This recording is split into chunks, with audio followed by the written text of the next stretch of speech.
I discovered you with The Kids Grow Up.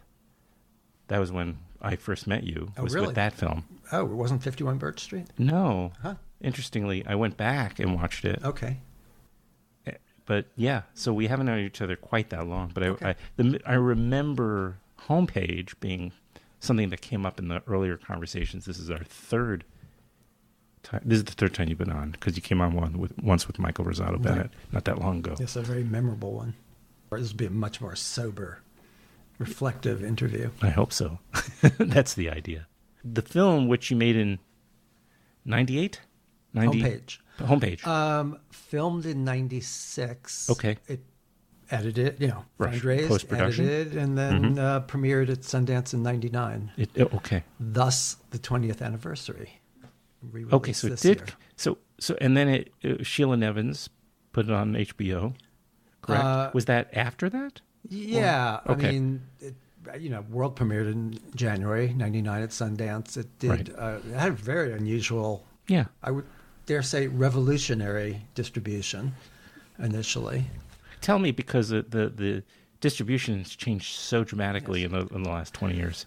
I'm probably the first idiot to ever do a free online streaming of his movie before it opens theatrically in theaters. The week it was set to open at Cinema Village here in New York. I was going to ask you that streamed next. on iFilm for free. We gave like a 1 week free streaming. And at the same time, it was going out on selling on home video, to the point where like that week Roger Ebert made it his video pick of the week on He did? Ebert and Siskel show. Yeah, When you say home video, you're talking about like on VHS? VHS at the time. Yes, DVD wasn't even around in '99, I don't believe. It was right around that time. Yeah. So, and I'm sure not every film was on DVD, Right. even though it was a new format. But Right. yeah, that's just remarkable. You really, it's interesting between your distribution experience with Homepage, your first feature documentary, right, and the time and the subject matter rather of the film, of the documentary. It's like you're actually dealing with and actually on the cutting edge of all this technology that's going on. Yeah. If you watch the film, I'm surprised when people even say the word online as a term. Like it seems like Back then, well, I didn't in my memory. I don't remember these terms being developed so early on. Right. But your film gives context. Do a little bit of a synopsis as well as and talk about well, of course, it was 96. It was essentially the third year of the web. right.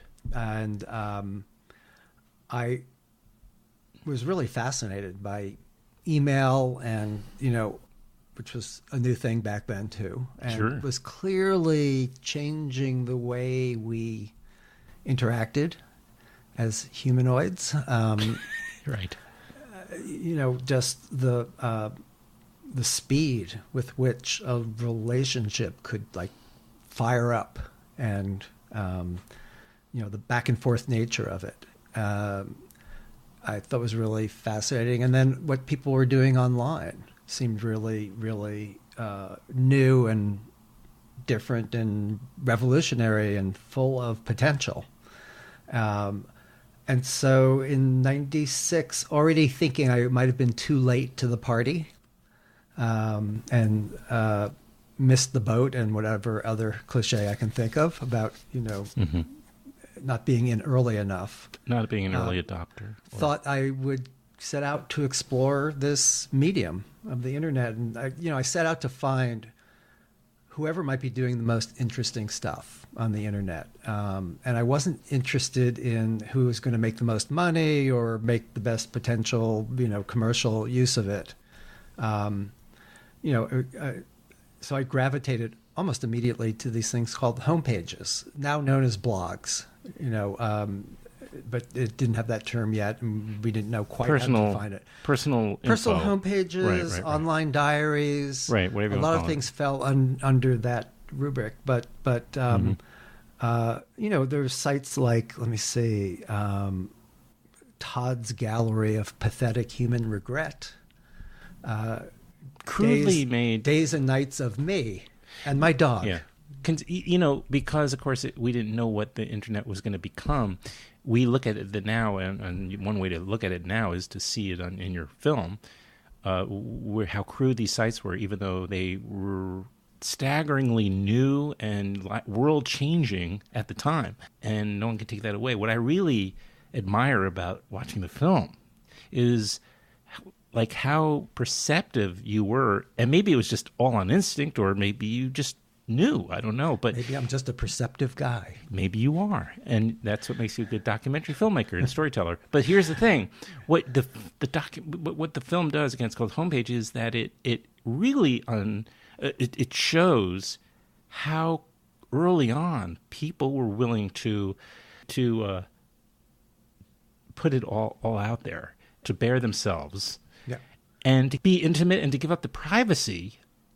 On some level, it showed, at least it's a different way than now when we're putting in our personal information. It's being taken and used for nefarious, Well, people are willingly putting it up now. That's right. I think.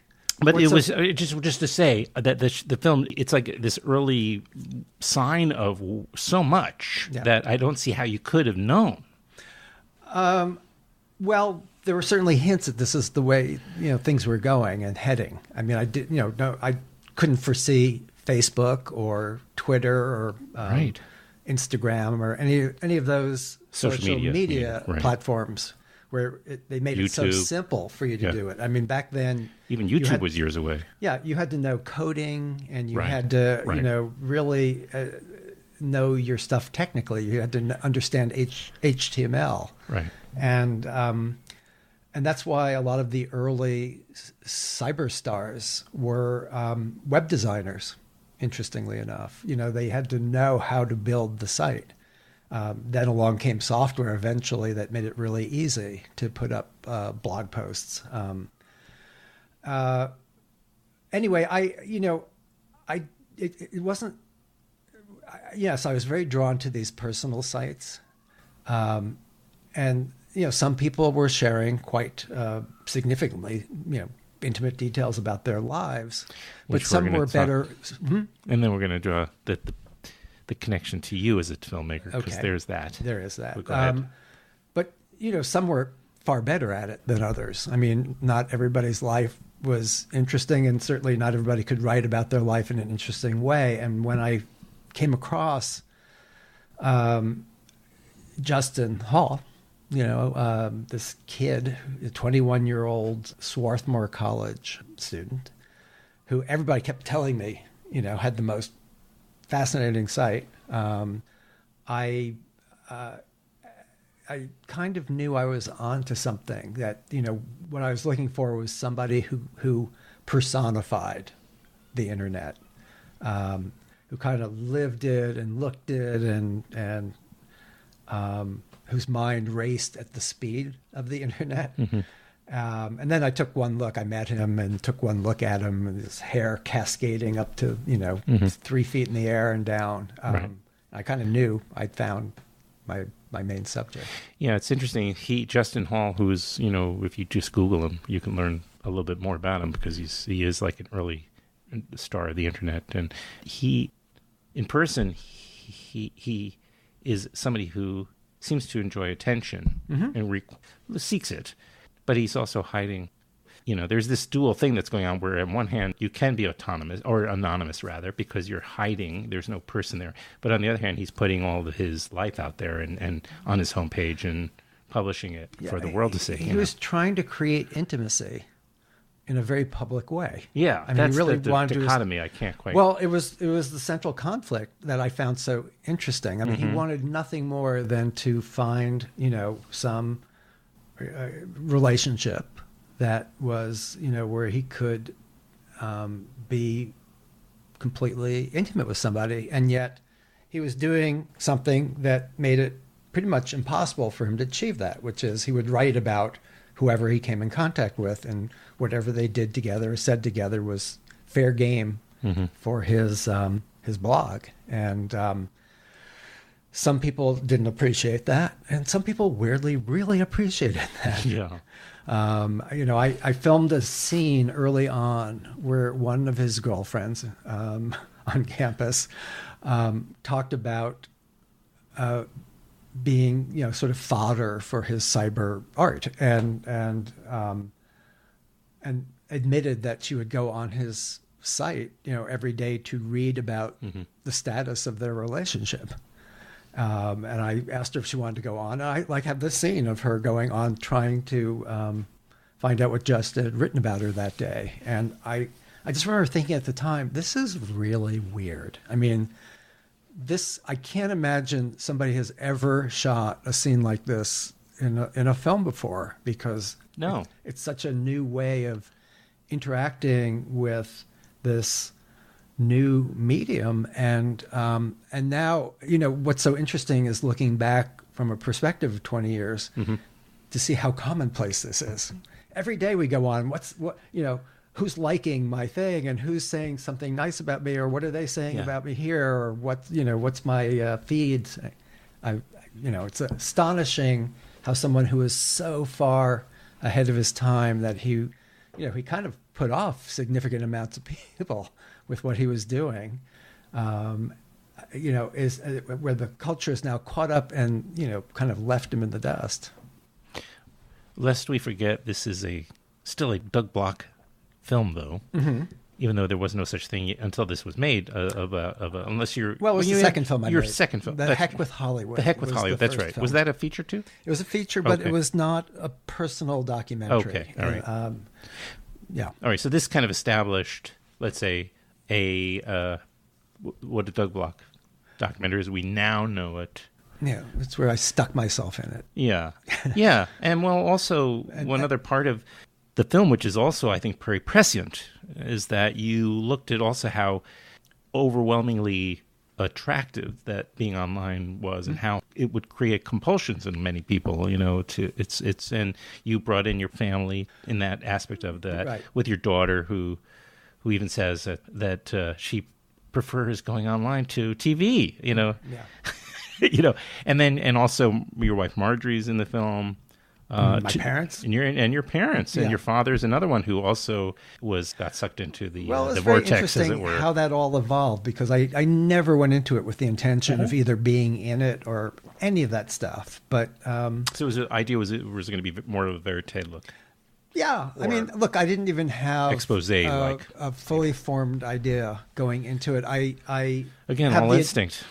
Well, I have the advantage of my background is as a cameraman. I mean, I'd done some editing, and then I transitioned over to camera work, and that's how I was making my living at the time. And I knew how to shoot as a one-person crew, so I could do things like set out to explore a subject like the internet and what's going on here and what's the most interesting stuff going on.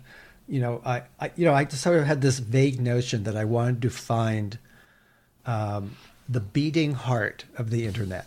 When I kept notes to myself back, when I was making it at the time, it was, to me, that was sort of the central premise or directive to myself. Find the beating heart of the internet. What's the human element of the internet? And at the same time, of course, explore what the internet and computers were doing, to, change the way we communicate as humans. So I don't know that I had a stylistic directive. I did know that it was going to be kind of first person, that I would be behind the camera in a stronger way than the Heck with Hollywood. But I didn't know that I was going to throw my family into it or even be on camera much. But what happened was, Justin, figure it was it was a combination of him, constantly talking about how easy it is. His motto was HTML is easy as hell. And he really, he was always proselytizing for people putting up their own online blog, and and genuinely felt if we all shared our stories, wherever we were, whatever our age, wherever we lived in the world, that we would forge this, miraculous understanding of each other. Just by having the opportunity to share our stories and go back and forth in dialogue with each other. It was a very idealistic notion that gets, by the end of the film, disabused by Carl Steadman of Suck, who is the voice of prophecy, that, hey, we may not all like each other, and it's, we're different. We have differences, and the internet isn't going to dissolve our differences. It's not going to revolutionize the world that way. In fact, it may even just be a platform for people to express their divisive viewpoints, which couldn't be more true. Anyway, I decided at some point in the film, actually the scene is on camera. I'm over at Swarthmore and Justin's in the computer lab, and we're just kind of horsing around and he's showing me how to do HTML, and I sort of decide, okay, I'm gonna put up my own blog because I want to know I wanted to know what it was like for him. What was that experience of putting up your thoughts onto the internet and sharing it in this kind of public way? What would happen if I did it? And I really didn't want to make it personal. Certainly not to the extent that Justin was. As fabulous as my sex life was, I didn't think I would, it was a good idea to share that with the world. Was this like an early version of humble bragging?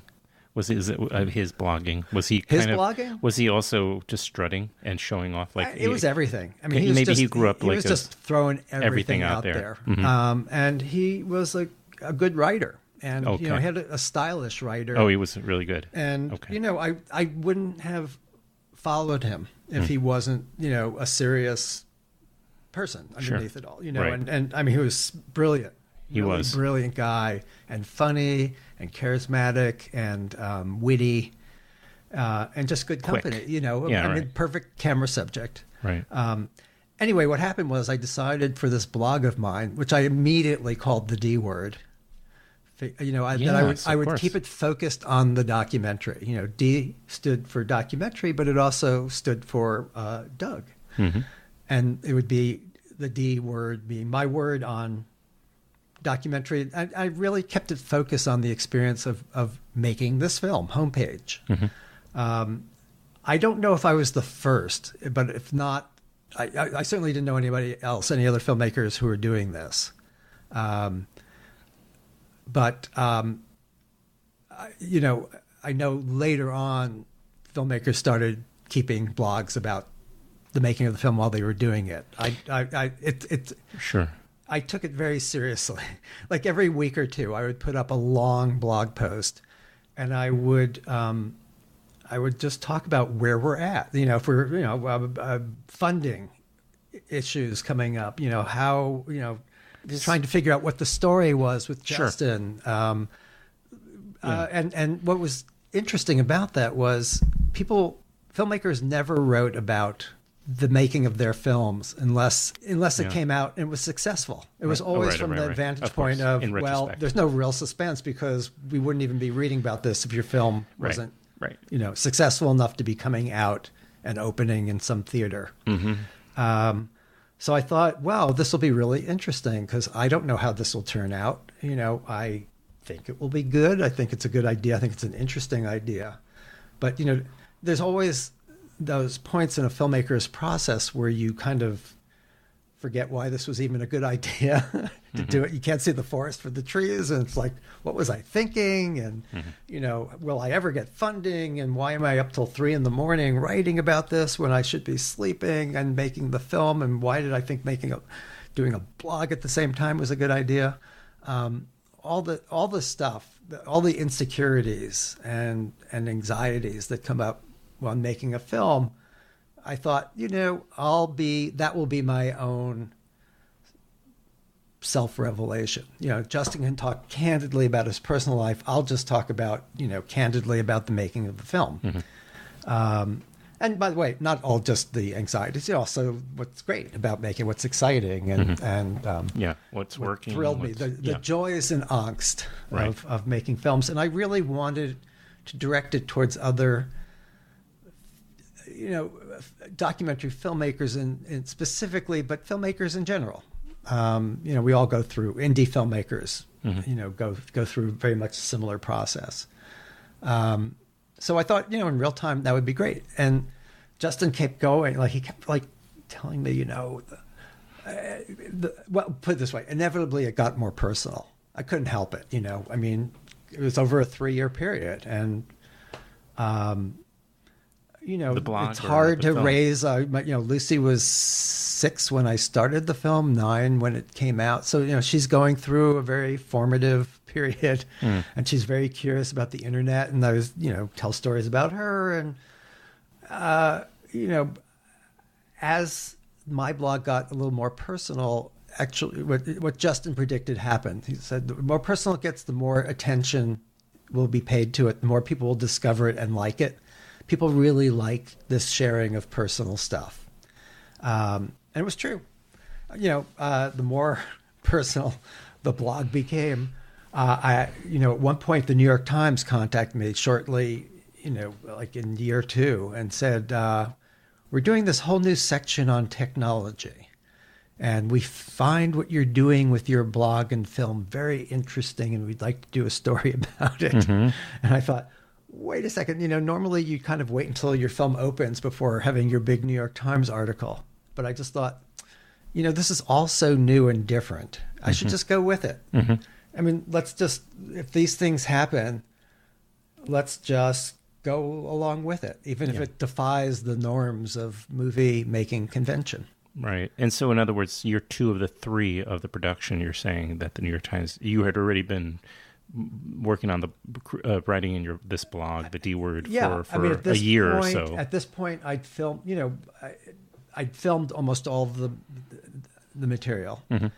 I'd edited a 9-minute sample that got HBO's attention, and then ultimately Arte, ZDF Arte, and a French-German co-production there.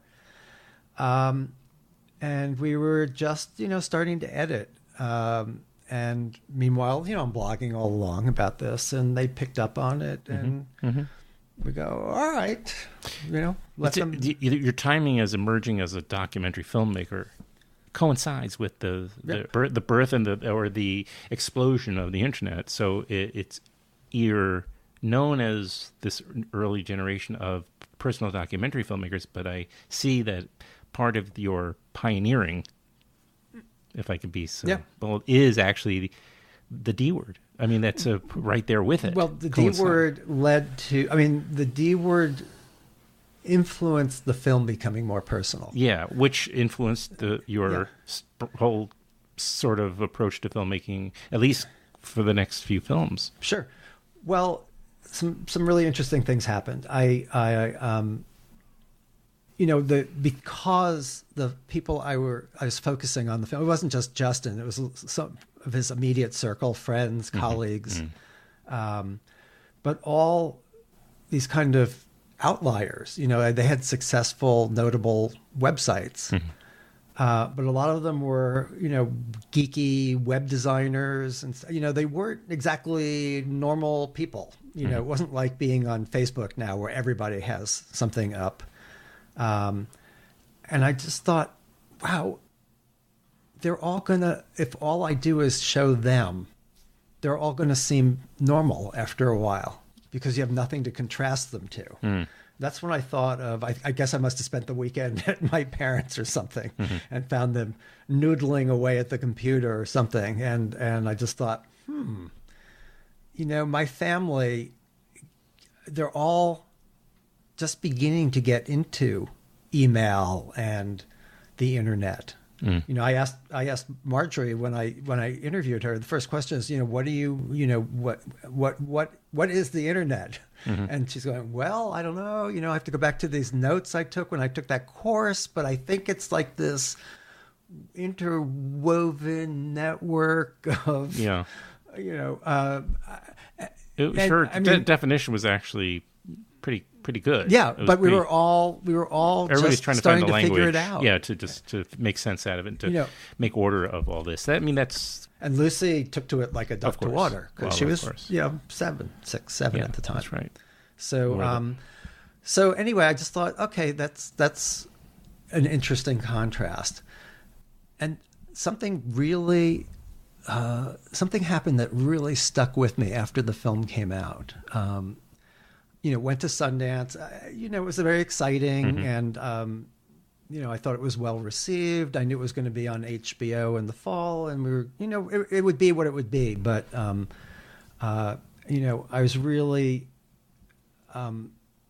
happy with the presentation of Justin, how he came off in the film. I thought he was like such a really interesting documentary character. Yeah.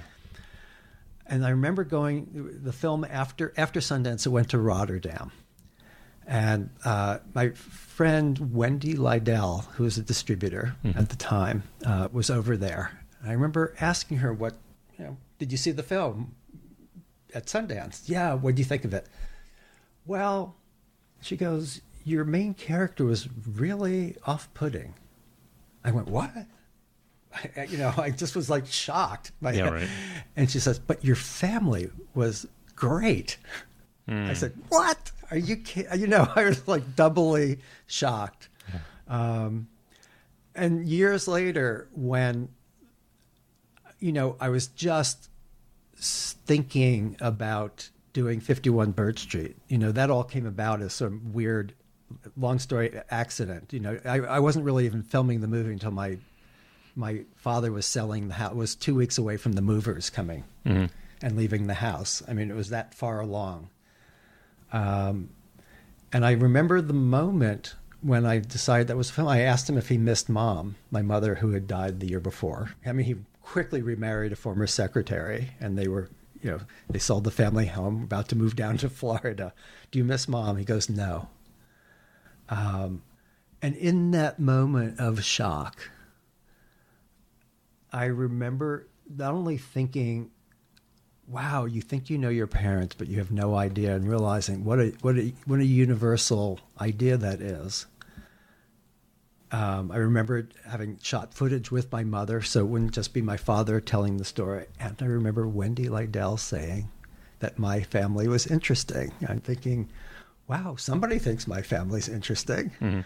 And, so, it went from this idea that I'll use them simply as a contrast to these, far more interesting characters doing this fascinating stuff on this new medium called the internet, to, actually thinking I could make a whole movie about my family and people would connect.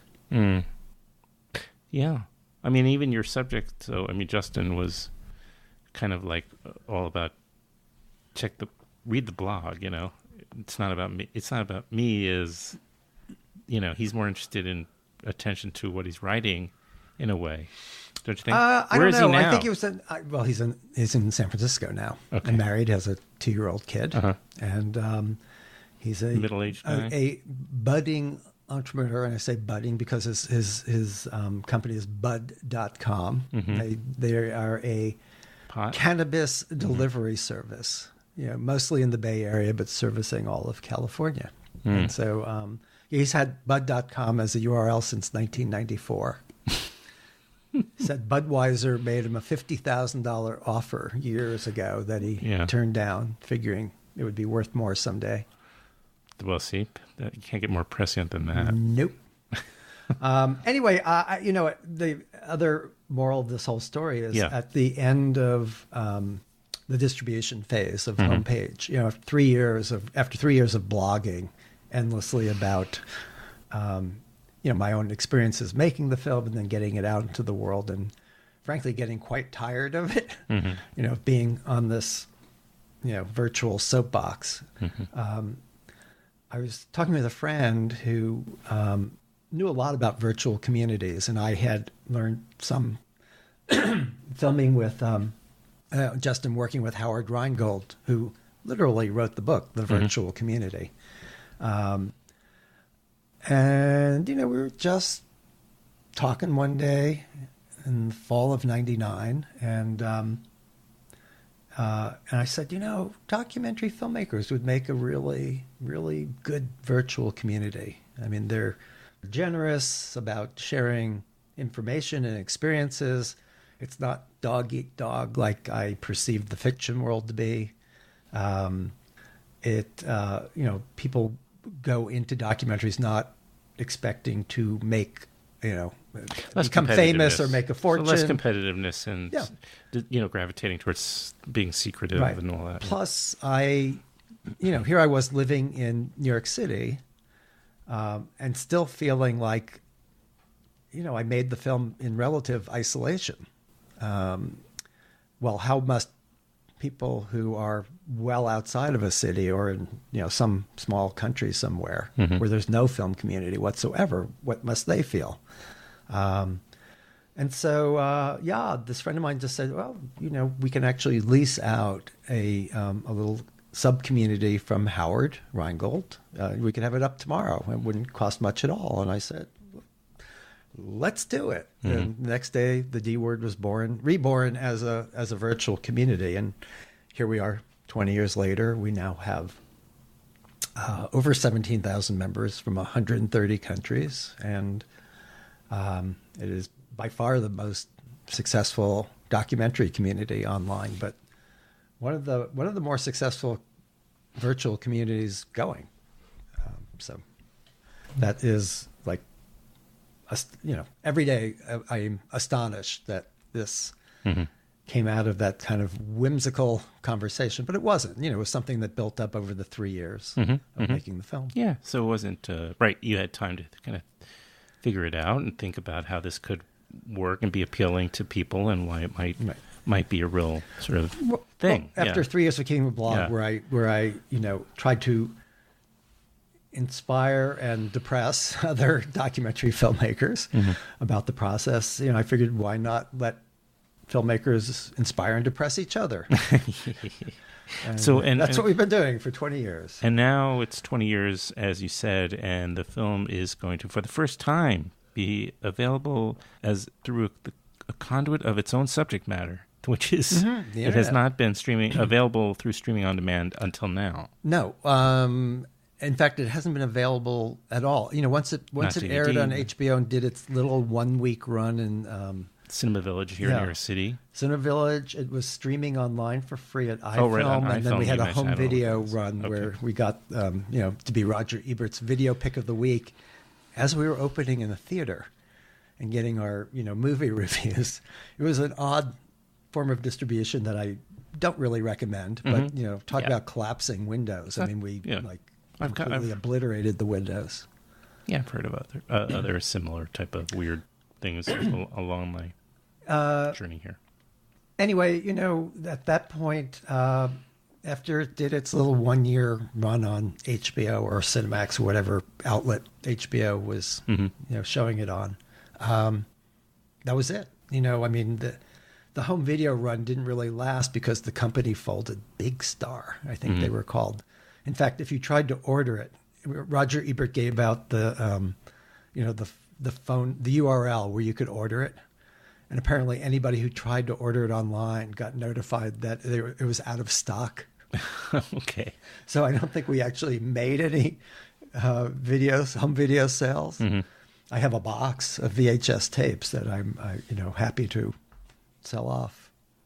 Right, collector's item. Exactly. But no, people have asked over the years, I kept getting emails like, where can I find this homepage? I've heard about homepage, or I saw it back in the day and always wanted to see it again. And, I thought for years, one of these days, one of these years I'll put it up and, but, I was always busy with films and it didn't seem like the right time, but the 20th anniversary of both the D Word and the film seemed appropriate. And, there's just been so much this past year about the internet and privacy and what has, so many think pieces about what has the internet done to us, that I thought it'd be a really interesting time to have this look back at what the early days of the early promise of the internet was. Right. And so how can people see it? Well, it's on a bunch of different online platforms. Probably the easiest way is just to go to iTunes. And I think it's today is As we record this. Yes, we recorded. It's the 15th. It's going to be Tax day. available starting tomorrow, the 16th. Great. So and then this will be up 2 days later on Thursday. So it will be immediately available. So just go to iTunes. That's right. You can go to iTunes right now. Right. I think the easiest way is go to homepageofthemovie.com, and then we have the buttons that take you right to iTunes, where it's selling on iTunes. It's also going to be on DVD, and that's at Amazon and other places. Sure. I can't remember the whole list, but it's a lot of different places. And your other films are, of course, available in the same manner, in same formats, pretty much. Yes, they are. At this stage, widely available. That's just go to your local search engine. Right. And pull out your credit card. Really? I mean, it's so interesting because I can never quite figure out why certain films do better than others online. Like both 51 Birch Street and The Kids Grow Up, two different films about my family, are on iTunes through Cinedigm, the distributor, and we get these royalty checks, every quarter, and the royalty checks for The Kids Grow Up are like $1.72, and 51 Birch Street is uniformly getting somewhere between somewhere around $1,500 a quarter, and has been for years and years, and it's like, why? How? Algorithms, my friend. Algorithms. I don't understand these algorithms. It's like, what is it? Your dead parents are more interesting than, your cute little daughter. I mean, it's like, I don't get it. It did very well. Everybody has annoying parents. Not everybody has cute little daughters. That might be part of the connection that people have to that film. And it had, I don't know. There's I'm sure there's a rationale for it, and it's a also a momentum thing. Some things take off, and then they just always are big, and then other things. Right. Well, we'll see. We'll see about Homepage. I mean, I didn't have the money to do a real launch. Do a lot of publicity around it, but I didn't want to just put it up on YouTube or something like that either. No.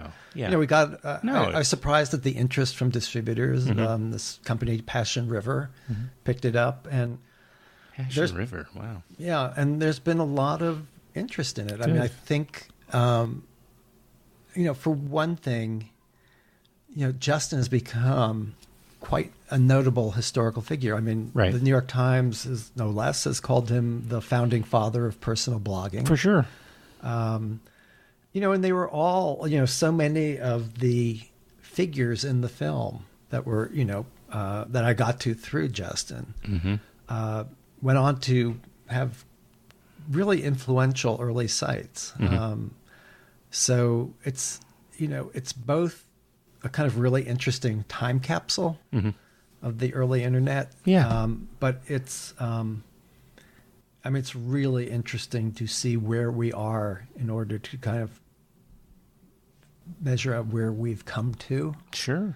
Yeah. That's what I was trying to get to at the beginning of the conversation in a way. Like, just because it's a striking document to it really does make you, really think about just how far we've come. Well, it was interesting that even in just the year I filmed, following Justin, so much had changed. I mean, even within the film itself, you get hints of what the internet's just by going the to fact turn that your dad was, emailing, and your mom was saying, you can't, we're not getting a newer computer.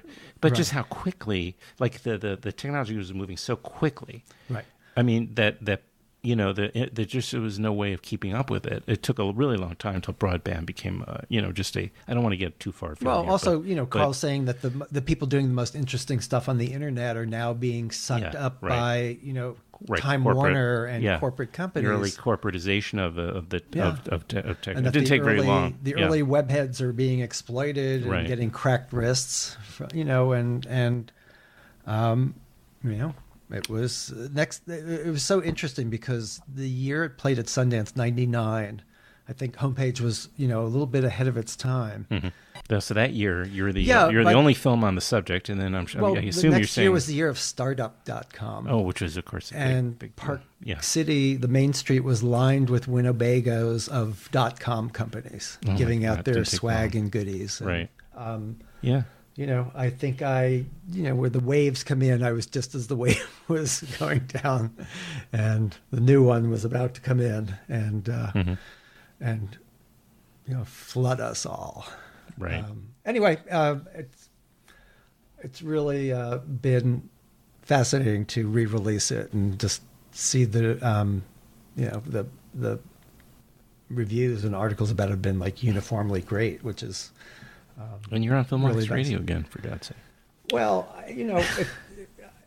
look, I have a tendency to make a film and invest, all this time and energy, years of my life into it, and then you move on. You go on to the next thing. I tend not to look back. And this is the first time I've looked back at something that I made many years ago, and it's very gratifying because, at least for me, I set out to make films that will be timeless and universal, that you can see 5, 10, 15 years later, and it'll be every bit as interesting a film and will hold up as well as when you first saw it.